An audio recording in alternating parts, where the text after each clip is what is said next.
Hello students, तो welcome to next lecture of thermodynamics. इस lecture में हम लोग कार्नोट इंजन, कार्नोट साइकिल के बारे में पढ़ेंगे। अभी तक हम लोगों ने जो पढ़ा that was heat engine and refrigerator. इनका एफिशिएंसी बहुत कम था, बहुत कम efficiency. Okay, so Carnot came with a hypothetical idea. उसका ये बोलना है कि उसने जिस तरीके से इंजन बनाया, जिन प्रोसेसेस पे इंजन बनाया, तो तुम अगर उन प्रोसेसेस पे इंजन बनाओगे तो तुमको एफिशिएंसी बहुत ज्यादा मिलेगी। ओके, पहले के जो इंजन से उनकी एफिशिएंसी इतनी कम थी कि मतलब वो पुरते भी नहीं थे यूज करने के लिए। यानी उनको जितना वर्किंग सब्सटेंस लगता था उतना आउटपुट भी वो नहीं निकाल सकते थे। ओके, एक म्हण है ना, गढ़ाई से मढ़ाई महंगी हो गई थी, है ना। आमदनी अठन्नी, खर्चा रुपया टाइप में पहले के इंजन। तो कार्नोट क्या बोला, टेंशन मत लो, जिस तरीके से मैंने जो प्रोसेसेस बोली है उन प्रोसेस पे एक इंजन डिजाइन करो तो तुमको अच्छी खासी एफिशिएंसी मिल जाएंगी। अगर उसके प्रोसेस पे अगर बनाया, उसके हिसाब से बनाया तो बहुत ही एकदम जो परफेक्ट इंजन है वो मिलेगा, लेकिन प्रैक्टिकली वो पॉसिबल नहीं है। हाँ, लेकिन उसने बोला कि 100% तो नहीं, बट अच्छी खासी एफिशिएंसी का इंजन तो तुम्हें मिल जाएगा। Okay, sorry. तो अभी हम लोगों को वही पढ़ना है कि एक कार्नोट इंजन में या कार्नोट साइकिल में क्या क्या प्रोसेसेस होती है। ओके, तो कार्नोट का ये बोलना है कि कोई भी इंजन जब रिवर्सिबल प्रोसेसेस से बनता है, ओके, रिवर्सिबल प्रोसेसेस से बनता है, एक साइक्लिक प्रोसेस से बनता है, तो अच्छी खासी एफिशिएंसी देगा। ओके, तो कार्नोट साइकिल में, पहले कार्नोट साइकिल समझते हैं। कार्नोट साइकिल में 4 प्रोसेसेस होती है। पहली प्रोसेस होती है आइसोथर्मल एक्सपांशन, दूसरी प्रोसेस होती है एडियाबैटिक एक्सपांशन, तीसरी प्रोसेस होती है आइसोथर्मल कॉम्प्रेशन, और चौथी प्रोसेस होती है एडियाबैटिक कॉम्प्रेशन। ठीक है, ये 4 प्रोसेसेस होती है कार्नोट साइकिल में। ओके, अब इन प्रोसेसेस को तो तुम जानते हो, है ना। आइसोथर्मल और एडियाबैटिक प्रोसेस तुम जानते हो। आइसोथर्मल प्रोसेस में टेम्परेचर कांस्टेंट होता है, ओके, या फिर चेंज इन टेम्परेचर 0 होता है, इंटरनल एनर्जी 0 होती है, W = Q होता है। ये इसके ऊपर अपन ने डिटेल में लेक्चर बनाया हुआ है। एडियाबैटिक प्रोसेस पे भी हम लोगों ने डिटेल में लेक्चर बनाया हुआ है। उसमें हम लोगों ने देखा कि हीट एक्सचेंज 0 होता है, ओके, और वर्क डन के फॉर्मूलेस भी देखे थे हम लोगों ने। ठीक है, तो ऐसा मैं एक्सपेक्ट कर रहा हूँ कि तुम लोगों ने वो लेक्चर्स देखे होंगे। तो चलो कार्नोट साइकिल पढ़ते हैं। पहला प्रोसेस जो होना चाहिए दैट इज आइसोथर्मल एक्सपांशन। तो देखो यहाँ पे मैं ग्राफ प्लॉट करूंगा, पीवी का। तो पहला प्रोसेस हम लोग मार्क करेंगे व्हाइट कलर से, ये ऐसे।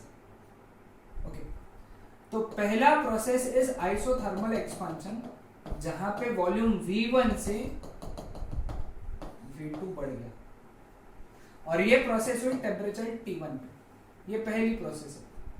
ओके, पहला प्रोसेस। तो ये उसका पीवी ग्राफ हो गया। पीवी ग्राफ कौन से प्रोसेस का? पहला प्रोसेस का, आइसोथर्मल एक्सपांशन का। पहला प्रोसेस का पीवी ग्राफ देख रहे हो ऐसा। टेम्परेचर T1 था, वो कांस्टेंट था पूरा प्रोसेस A से लेके B तक, टेम्परेचर T1 था। ठीक है, तो पहली प्रोसेस कौन सी प्रोसेस? Isothermal expansion. इसके जो मैं फॉर्मूलेज लिख के दूंगा, ये तुमको बोर्ड्स के सिलेबस में नहीं है, लेकिन सीईटी के लिए काम में आ सकते हैं। तो तुमने सीईटी के लिए उसके फॉर्मूलेज लिख के रखने हैं। ओके, तो वर्क डन जो रहेगा पहले प्रोसेस में that would B heat absorbed, है ना। यहाँ पे हीट एब्जॉर्ब करने वाला है वो,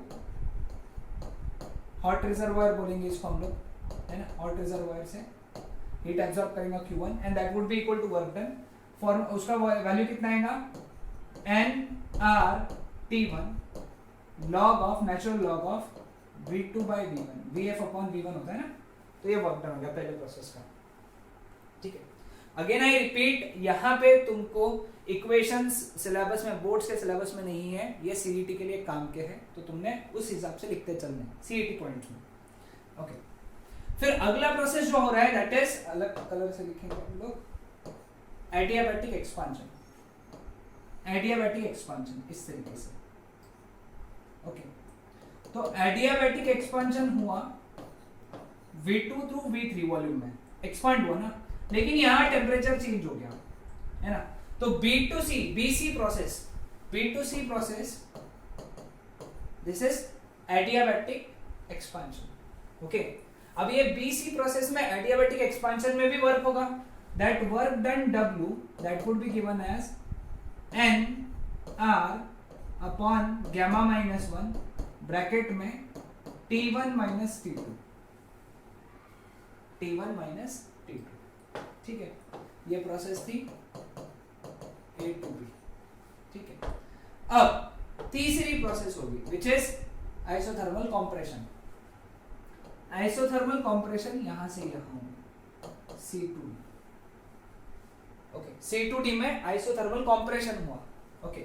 आइसोथर्मल कंप्रेशन, सिंस वो प्रोसेस आइसोथर्मल है, C पे जो टेम्परेचर रहेगा वही D पे टेम्परेचर रहेगा, मतलब D पे टेम्परेचर T2 रहेगा, क्योंकि प्रोसेस आइसोथर्मल है, टेम्परेचर रिमेन्स कांस्टेंट, ओके। तो लेट अस से ये वॉल्यूम हो गया V4, कंप्रेस हुआ, वॉल्यूम कम हुआ, V3 से V4 हो गया, ठीक है। तो यहां पे भी वर्क डन करना पड़ेगा, तो वर्क डन जो W2 रहेगा वो रहेगा हीट रिलीज के आसपास, क्योंकि कंप्रेशन है ना, कंप्रेशन में क्या होगा, हीट रिलीज होगा, और कितना हीट रिलीज होगा, Q2, किसको, कोल्ड रिजर्वायर को, है ना। इंजन में हीट रिलीज होता है ना, इंजन जैसे ही ये भी। तो यहाँ पे कितना वर्क रहेगा, आइसोथर्मल का वर्क डन कितना होता है, nRT2 log of V4 by V3, ठीक है, W3 sir, work done W3, okay. Now चौथा और आखिरी प्रोसेस, ये प्रोसेस होगी C2D। चौथा और आखिरी process that is adiabatic compression. Adiabatic compression होगा D2A, यानी V4 से V1 तक, ओके। अब यहां पे टेम्परेचर T2 से वापस A का टेम्परेचर मतलब T1 जितना हो गया, okay, temperature T2 to T1 में, ओके। यहां पे भी अपने को वर्क करना पड़ेगा, that work done W4 would be given as NR upon gamma -1 bracket में T2 माइनस T1। तो ऐसे चार प्रोसेस में चार वर्क डन हुए, ओके, ध्यान में आया सबको, हाँ। तो कार्नोट साइकिल में चार प्रोसेसेस थी, isothermal expansion, adiabatic expansion, isothermal compression, adiabatic compression, और उन चारों प्रोसेसेस में वर्क डन इतना इतना था, okay. Clear with this? Now if someone says you what is total work done, okay, total work done अगर निकालने बोला, total work done W that would be equal to W1 plus W2 plus W3 plus W4, ठीक है। ये सभी values अगर तुमने substitute किया, सभी वैल्यूज, है ना, तो तुमको ये पता चलेगा ये और ये एक दूसरे को कैंसिल कर देंगे, ब्रैकेट में NR अपॉन गामा -1 निकलेगा, T1 minus T2, T2 minus T1 cancel हो जाएंगे, तो क्या बचेगा, सिर्फ NR T1 natural log of V2 by V1 plus NR T2 natural log of V4 by V3, okay, V4 by V3, okay. अब लेकिन हमारा कंसेप्ट क्या होता है, एफिशिएंसी निकालने का, हमको एफिशिएंसी निकालना है। कार्नोट इंजन की efficiency would be given by W by Q1, total work done upon Q1, है ना, ये एफिशिएंसी का फॉर्मूला है। तो सब्स्टिट्यूट करेंगे, NR T1 log of V2 by V1 plus NR T2 log of V4 by V3 upon Q1 की value कितनी है बेटा, यहां से देखो, सब्स्टिट्यूट करो, सभी स्टेप लिखते चलो, लिखो NR T1 log of V2 by V1, ठीक। अब लॉग में अगर ये टर्म उल्टा कर दिया तो ये माइनस हो जाएगा, रूल है। तो efficiency is equal to NR T1 log of V2 by V1 minus NR T2 log of V3 by V4 upon NR T1 log of V2 by V1।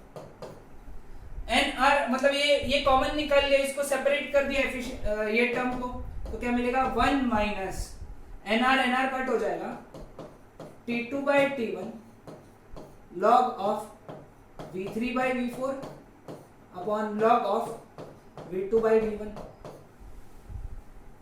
ठीक है, समझ में आया सबको? समझा सबको? सॉरी एक्सट्रीमली सॉरी, यहाँ पे